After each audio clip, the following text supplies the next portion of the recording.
the growth's been phenomenal, probably much faster than we had expected.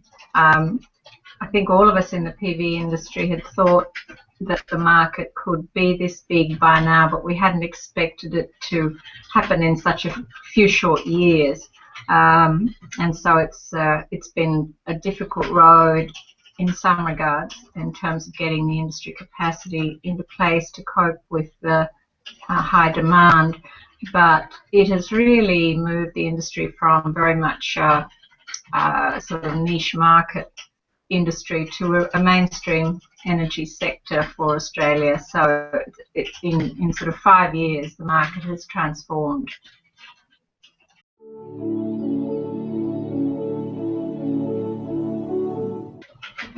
Well, the initial drivers were the government PV rebate program. When they doubled the rebate from $4 a watt to $8 a watt, it created a fair bit of market interest.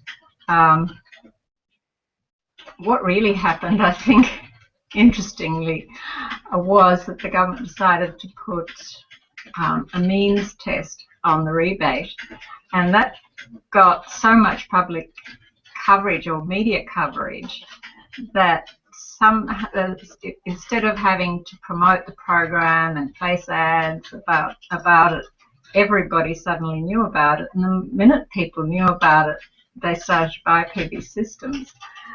So the marketing coup was incredible, and we know Australians have always liked solar, and so as soon as they saw some, I guess it was just giving the government giving them an indication that it was okay to put solar in, that the technology was advanced enough for them to use, and that it was safe, and those kinds of things. And that's, I guess, what a government-backed program does for people.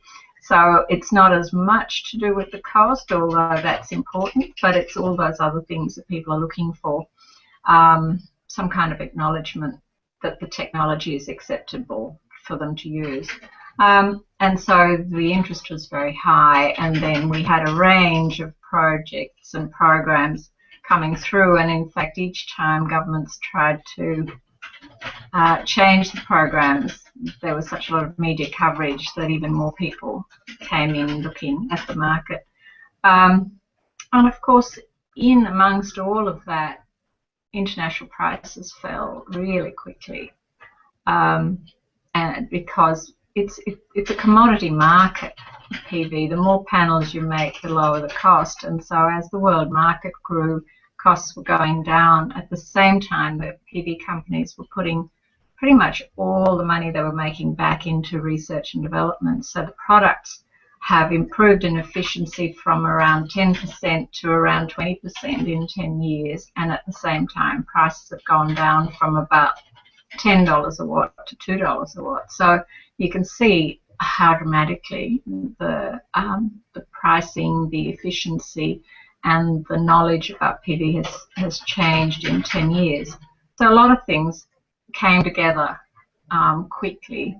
At the same time, we had discussion about climate change really taking shape, and we had electricity prices pretty much, going up 50–60% in that time, all happening together.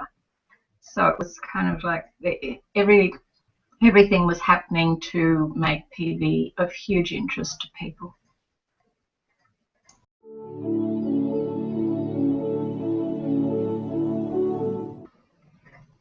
The technology is really only in its infancy. If you think that it's only been commercially viable in the last few years, so it's really at the first step of its commercial use, and so there's huge potential for it to grow and change, and for the technology to keep developing. Remember, PV is a semiconductor-based technology, so if you think of the improvements that we've seen in the computer sector over the last 20–30 years, you can imagine that PV also can keep developing at that kind of a rate. the new technologies we're seeing coming through, certainly higher efficiency, and therefore, less area needed for the same amount of power out.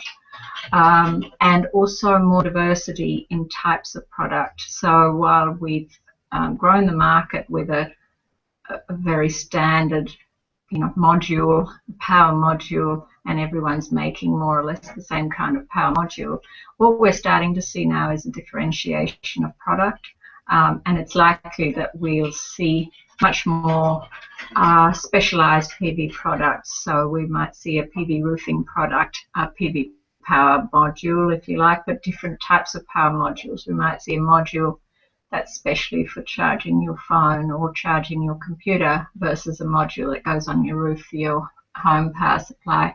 We might see PV built into all of those mobile devices, so that you're not having to charge the device separately. You'll be able to have its own power supply with it.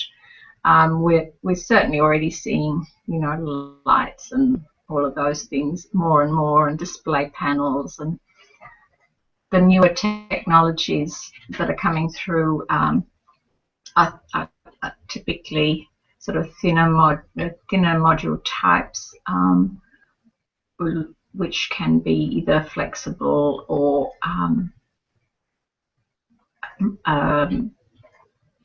built into products more easily than the standard flat modules that we've been used to seeing.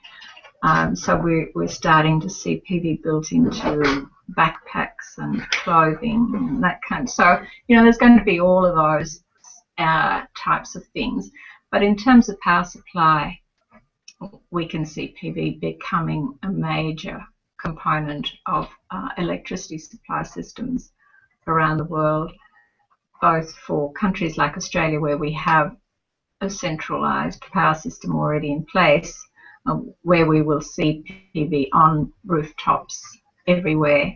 We haven't really seen the industrial and commercial market grow in Australia yet, and that's a huge market with lots of roof space that can be used. We'll also see PV power stations coming up. But in the developing world, where they haven't necessarily yet set up electricity infrastructure, PV provides a way of either bypassing that infrastructure totally, the way my mobile phones did with telephone infrastructure. We can see that we don't need to spend a large amount on poles and wires. Now in Australia, that's the major component of our central electricity supply cost. So if we can bypass that for developing countries, we can provide them with a power supply much faster and at much lower long-term costs than if we try and duplicate the sort of infrastructure we've built in Australia. So with 2 billion people in the world without electricity, the potential is huge for us to be able to provide affordable power supply in a much more environmentally benign way for a lot more people around the world.